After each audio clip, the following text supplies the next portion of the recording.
So my auger was messed up a little bit. It was bent a little bit, and so I was straightening it out so it didn't rub inside here. And even though I had it set for 4 grams on a dose, when I was out vaporizing last night, it just seemed like it was going too long, and I was pretty sure what was going on. I figured it was putting more out. So now watch this.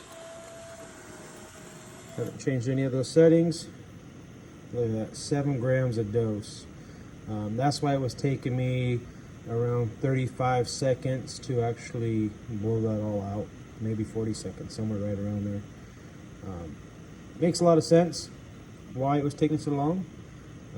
I figured this is what was happening, but I wanted to verify. So look at that 7 gram dose, and between 35-40 seconds it would all blow it out. So you're talking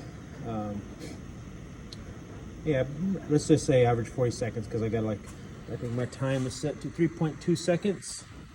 So yeah, so we'll say an average 40 seconds to vaporize on a 7 gram dose. So maybe put a little bit too much oxalic acid in those hives. They'll be all right though. So not too bad for a 7 gram dose taking 40 seconds. So I'm not too upset with that.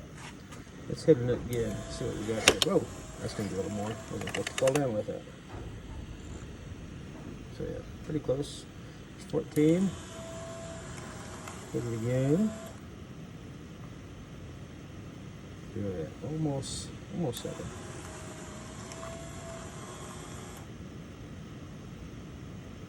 Yeah, see, right around there somewhere.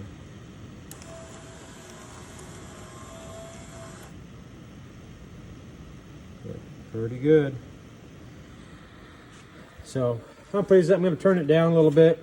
I got to rewrite my numbers now with the auger working correctly, because I had it set 3.2 for 4 grams. 3.2 is 7 grams, so that is not correct now. So now I got to do a little more testing here, get this thing dialed in again, so that way we can be more consistent on our doses and make sure we're putting the right amounts in to kill those mites and not wasting any oxalic acid. Not that, I mean, the oxalic acid is actually really, really cheap. I made a spreadsheet of what it costs to treat a hive with oxalic acid. What I'm shooting for on time here.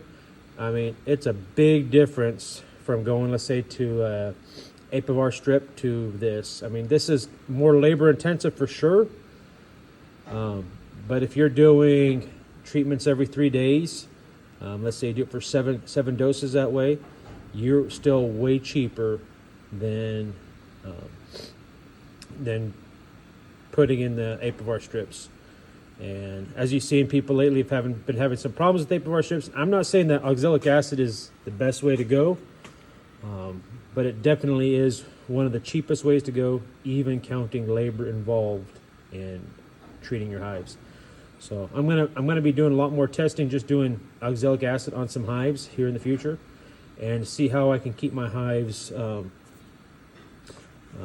mites under control in my hives. So I think it'll do a pretty good job as long as I stay consistent at doing it. So that's one of the benefits of these other type of treatments. You put it in and you take it out later versus every 3 days having to make sure you hit them. If not, you're gonna get mites back into the cappings, and then you're not gonna be able to hit those later until what is it? They're not going to emerge till, well, those would be the ones that were, you're not going to be able to hit those, the ones that get capped over 12 days later. So we don't want to do that. We want to try to always keep those mites down, so that way we can maybe do like a 21-day treatment. Like I said, about 7 doses, and really just hammer those mites down.